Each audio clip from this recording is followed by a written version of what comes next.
Alors du coup, je m'appelle Ludmila, j'ai 22 ans, je suis russe d'origine, je suis en psychologie, psychopathologie. Et à côté de ça, je suis professeure de piano et de chant dans une école de musique.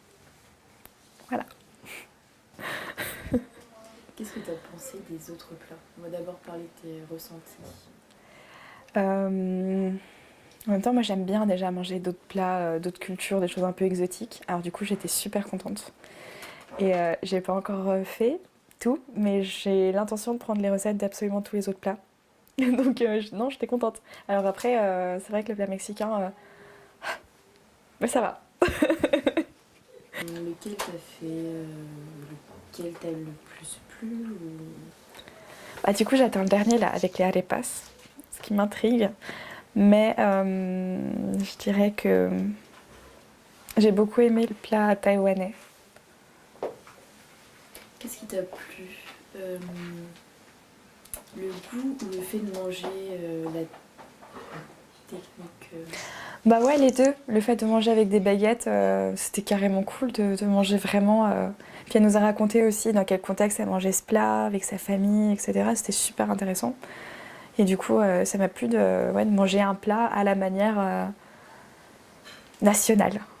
Est-ce que quand tu manges, est-ce que le visuel ça t'attire beaucoup? Enfin, ça te dit par exemple, est-ce que le visuel c'est une importance quand tu vois un plat, tu te dis ça te donne envie de le manger quand tu vois un beau visuel ou même si c'est pas très très joli, l'odeur suffit à te donner l'appétit? Bah les deux. Un beau visuel, forcément, ça donne envie. Quand t'as un beau gâteau devant toi, t'es là, waouh. Mais en même temps, t'as des choses comme ça, physiquement, ça donne pas trop envie. Et pourtant, quand tu sens l'odeur, c'est encore mieux qu'un gâteau trop beau, quoi.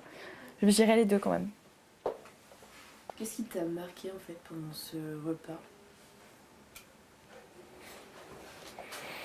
Bah, c'est de passer du temps avec des gens qui n'ont pas la même culture, ou pas en tout cas une culture que moi je connais. Et du coup, c'était génial d'être tous mélangés, d'écouter des musiques mexicaines, d'écouter des musiques un peu latino, d'écouter du folklore russe et tomber sur la musique de Tetris. Enfin, c'est super marrant, quoi. Mais non, vraiment de tous partager un moment comme ça alors qu'on se connaît pas, on se serait peut-être jamais rencontrés. C'est ouais, moi c'est ça qui m'a le plus marqué. C'est ce que j'en tirais, c'est que j'ai rencontré des gens chouettes et que j'aurais peut-être jamais rencontré avant. J'ai l'impression que t'as partagé quelque chose avec eux, Ouais. un peu quoi? Bah, je pense qu'on a tous un peu partagé une partie de notre histoire. C'est peut-être un peu fort de dire ça comme ça, mais on a tous choisi des plats qui avaient une importance pour nous, qui avaient une signification, et on a tous un petit peu expliqué aussi pourquoi. Et c'est une façon un peu de se mettre à nu, quoi. Je trouve qu'on a partagé quelque chose. Après, c'est un peu poussé ce que je dis, mais c'est un peu comme ça que je le ressens, quoi. Je suis touchée d'avoir partagé ça. Quand tu penses qu'un repas comme ça permet que les gens se rencontrent, permet Ouais. vraiment... De partager quelque ouais, chose, ouais, carrément. même si on ne se connaît pas tant que ça, un repas peut faire que partager beaucoup plus de choses. Ouais, je pense, ouais. Je pense, et puis c'est vrai que ça a quand même une dimension particulière, le repas. Je pense à la Madeleine de Proust. La nana qui ressort ses références. Mais enfin, Parle-en. en même temps, c'est mon truc de psycho, c'est mes cours, mais enfin, la Madeleine de Proust, c'est quand. Enfin, ce que tu manges, ça prend vraiment une importance spéciale parce que. Je vais pas rentrer dans les détails, ça va être chiant. Mais en gros, normalement, le goût, c'est pas quelque chose que nous, les humains, on a de très développé. Et du coup, quand quelque chose nous marque au travers du goût, c'est que vraiment, il y a quelque chose.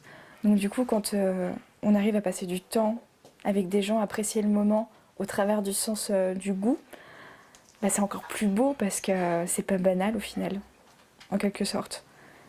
Et du coup, ça évoque plein de choses au niveau de l'histoire et tout. Je pense qu'on a tous fait un petit retour en arrière sur un petit peu peut-être notre enfance. Et puis je trouve que c'est chouette d'avoir partagé ça. Et bah, tenez, regardez, je vous ai fait une soupe que je faisais avec ma grand-mère quand j'étais petite. Bah, c'est génial, quoi. Une dernière question. Juste, pourquoi... tu sais, tu as dit que le plat qui t'avait le plus marqué, c'était celui de Yaline. Moi, j'aimerais bien savoir pourquoi. Parce qu'elle a vraiment raconté beaucoup de choses autour. Particulièrement, elle nous a fait un grand moment, elle nous a raconté un peu les traditions familiales autour de ce plat et après les traditions un peu culturelles, nationales autour de ce plat aussi. Et du coup, on s'est vraiment fait immerger dans sa culture juste au travers d'un plat, quoi. Et du coup, moi, c'est celui qui m'a le plus marqué pour ça, ouais. Là, j'ai vraiment voyagé avec elle particulièrement au travers de ce qu'elle racontait, quoi. On passe à la suite. Ouais, c'est parti. Allez, passe.